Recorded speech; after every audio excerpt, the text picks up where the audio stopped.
আমারই মন। এরপর আমি আর কি বলবো? বেশ, তুমি যখন এত করে বলছো তবে যা করবে সাবধানে, নিজের দিকে খেয়াল রেখে।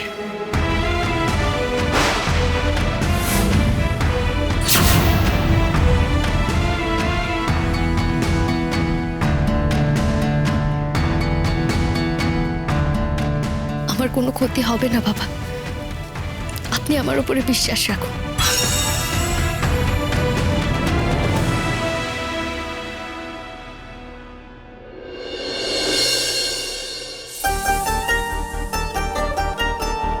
আপনি আমায় আশীর্বাদ করুন বাবা, আমার এই অগ্নি পরীক্ষার পরে যেন এই বাড়ি থেকে সব ঝামেলা, অশান্তি, বিপদ সবকিছু কেটে যায়।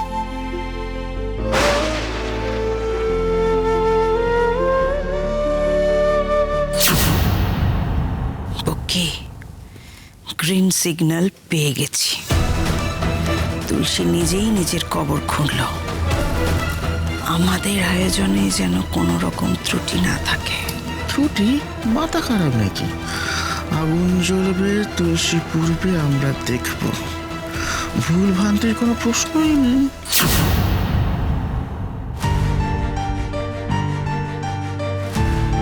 মা, অনুমতি নেওয়া হয়ে গেছে, এবার আপনি অগ্নি পরীক্ষার ব্যবস্থা করুন। চিন্তা করবেন না, যা হবে ভালো হবে।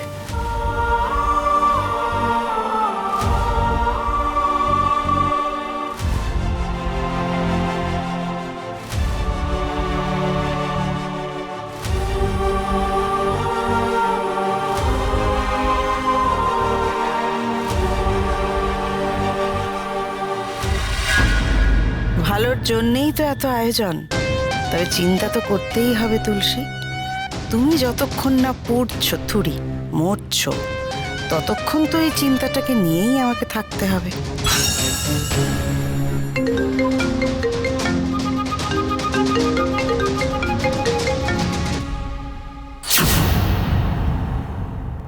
কি ব্যাপার, কি ফোন করছো কেন তুমি?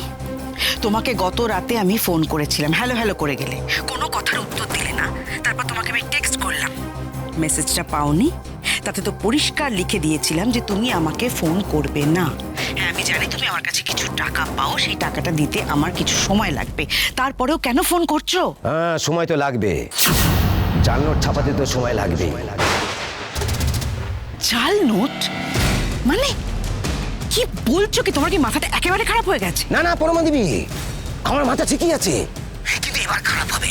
আর আপনি জানেন তো, একটা মানুষের মাথা খারাপ হয়ে গেলে সে কি কি করতে পারে। হ্যাঁ, কি ভেবেছিলেন আপনি আমাকে জাল নোট দিয়ে ঠকিয়ে আপনি পার পেয়ে যাবেন? হ্যাঁ, এই কি আজে বাজে কথা বলছো তুমি? কে তোমাকে জাল নোট দিয়েছে? তোমার সঙ্গে বাজে কথা বলার সময় আমার নেই। শুনুন, ফোনটা রাখলে কিন্তু খুব খারাপ হয়ে যাবে। কি খারাপ হবে?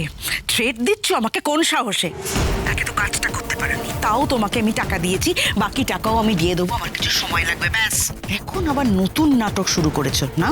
না না না না, আমি কেন নাটক করবো? নাটক তো আপনি করছেন, আপনার গোটা জীবনটা একটা নাটক। Shut up and mind your language. শুনুন, এসব ইংরেজি কপচিয়ে না বাড়ির লোককে ভয় দেখাতে পারেন, চুপ করাতে পারেন, কিন্তু আমাকে নয়। কি চাও তুমি ক্লিয়ার করে বলো আমাকে। এই তো পথে আসুন। শুনুন, আমি দুটো জিনিস চাই। এক হচ্ছে আপনার জাল নোট দিয়ে আমার বউ গয়না কিনতে গিয়ে পুলিশের ঝামেলায় ফেসেছে, সেই ঝামেলা থেকে আমাদের উদ্ধার করতে হবে। তো এখানে আমি কি করতে পারি? শুধু আপনি জানেন, শুধু আমি জানি যে এই ঝামেলা থেকে আপনি আমাদেরকে উদ্ধার করবেন। আশ্চর্য তো, তোমাদের ঝামেলা থেকে বাঁচাতে গিয়ে আমি কি নতুন করে নতুন ঝামেলা জড়াবো? জড়াতে তো আপনাকে হবে, কারণ আপনার দেওয়া টাকাগুলোর মধ্যেই জাল নোটগুলো ছিল। ঠিক আছে, আমি আপনার কাছে একটু সোজা করে দিচ্ছি। আপনি তো ঋষিকেশ রায় বর্মনের স্ত্রী, উপর মহলে নিশ্চয়ই আপনার খুব চেনা জানা আছে। সেই চেনা জানা লোকগুলোকে এবার একটু কাজে লাগাতে হবে, আর এই ঝামেলা থেকে আমাদের একটু মুক্ত করতে হবে।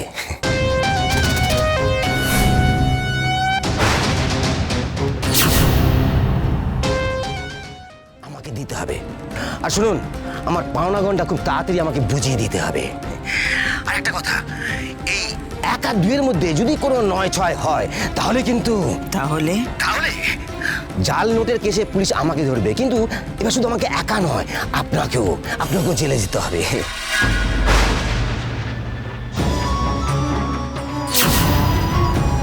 আমার না 18 বছরের অভিজ্ঞতা আছে জেলে থাকার।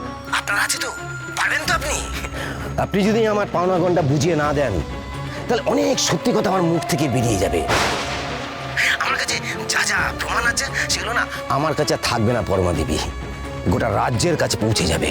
সবার আগে কার কাছে পৌঁছবে জানেন তো? আপনার স্বামী ঋষিকেশ রায় বর্মনের কাছে। আচ্ছা, আপনি ওনার নাম্বারটা একটু মিলিয়ে নিন তো।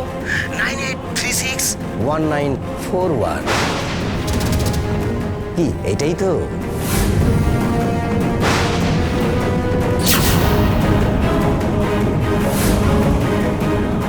বাড়াবাড়ি করো না রমেশ। ঠিক আছে, আমাকে 2 দিন সময় দাও, আমি দেখছি কি অ্যারেঞ্জ করতে পারি। 2 দিন? অসম্ভব। আমি বড় জোর আপনাকে আজকের দিনটা দিতে পারি। এর মধ্যে আপনার যা করার আপনাকে করতে হবে, নাহলে কিন্তু 98367 আমার কিন্তু 2 সেকেন্ড লাগবে ফোনটা করতে। খবরদার খবরদার ঋষিকেশকে ফোন করবে না তুমি। আমি যা ব্যবস্থা করার আজকের মধ্যেই করব। আমি আজই তোমার পাওনা টাকা মিটিয়ে দেব, কিন্তু তার বদলে তোমার কাছে যা যা প্রমাণ আছে সব আমাকে আজকের মধ্যে তোমায় দিতে হবে। রাজি? রাজি রাজি, আপনি ফোন করুন, আমি অপেক্ষা করছি।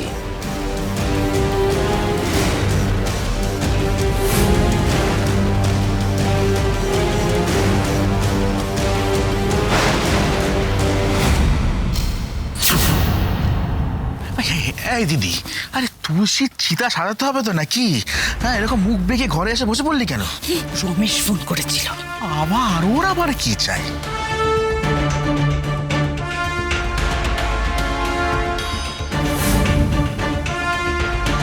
জাল নোট? জামাই বাবুর পার্টি ফান্ডের টাকার মধ্যে জাল নোট এলো কোথা থেকে? আরে সেটা তো আমিও ভাবছি। হতে পারে না, ও তোকে পাতি গল্প দিল, তোকে মিথ্যা কথা বললো। এইসব করে না ও তোকে ব্ল্যাকমেল করে আরো টাকা হাতানোর মতলব করতে চায়। এদের লোভের না শেষ নেই। শেষ হবে, লোভের সঙ্গে সঙ্গে ও শেষ হবে। মানে তুলসীর সাথে রমেশও? তুলসীর অগ্নি পরীক্ষা নিয়ে তো আর কোনো চিন্তা আমাদের নেই। তুলসীর অগ্নি পরীক্ষার সময় আমরা ওখানে থাকতেও পারবো না। তাহলে ওই সময়টায় আমরা কি করব? রমেশের চিতা সাজাবো।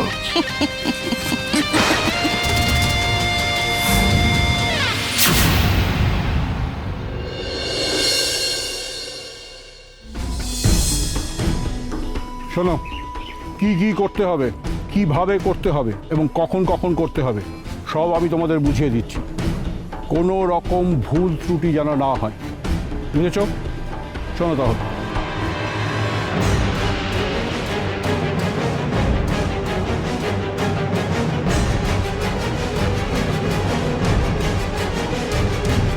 মহারাজ, এসো মা, এসো।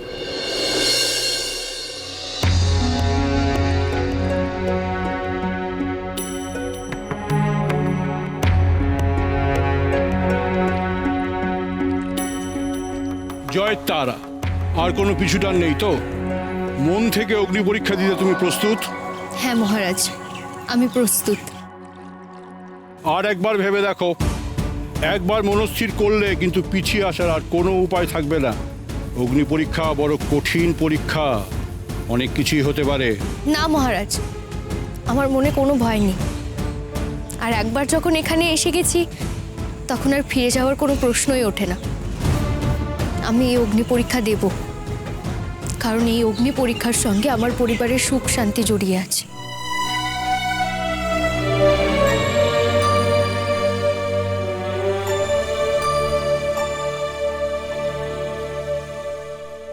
মহারাজ, আপনি বলুন আমায় কি করতে হবে।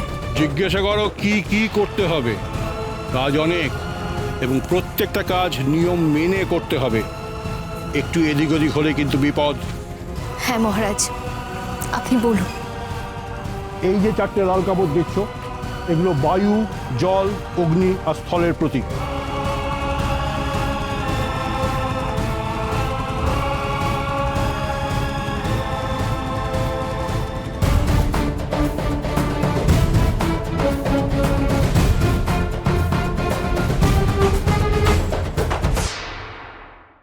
এইভাবে ক্ষমা চাওয়ার কাজ সম্পন্ন হলে তুমি এসে এই বেদিতে বসে মন্ত্রোচ্চারণ করবে। আর যতক্ষণ না আমি আদেশ করব ততক্ষণ আমাদের সঙ্গে চোখ বন্ধ করে মন্ত্রোচ্চারণ করে যেতে হবে। যতক্ষণ না মন্ত্রোচ্চারণ শেষ হয় ততক্ষণ চোখ খোলাও যাবে না, উঠে আসাও যাবে না। এইভাবে মন্ত্রপাঠ শেষ হলে তবেই তোমার অগ্নি পরীক্ষা সম্পন্ন হবে। কি বোঝাতে পারলাম নাকি আরেকবার বলবো? না না, আমি বুঝতে পেরেছি। আবার বলছি, কাজটা কিন্তু খুব কঠিন। পারবে তো? আমি পারবো মহারাজ, যত কঠিনই কাজ হোক না কেন আমাকে পারতে হবে। মহারাজ, মহারাজ আমাকে বলুন আমাকে কি করতে হবে? এই কলসিতে গঙ্গা জল আছে। তুলসী যতক্ষণ বেদিতে বসে মন্ত্রপাঠ করবে, তোমাকে এই কলস নিয়ে আগুনের চারদিকে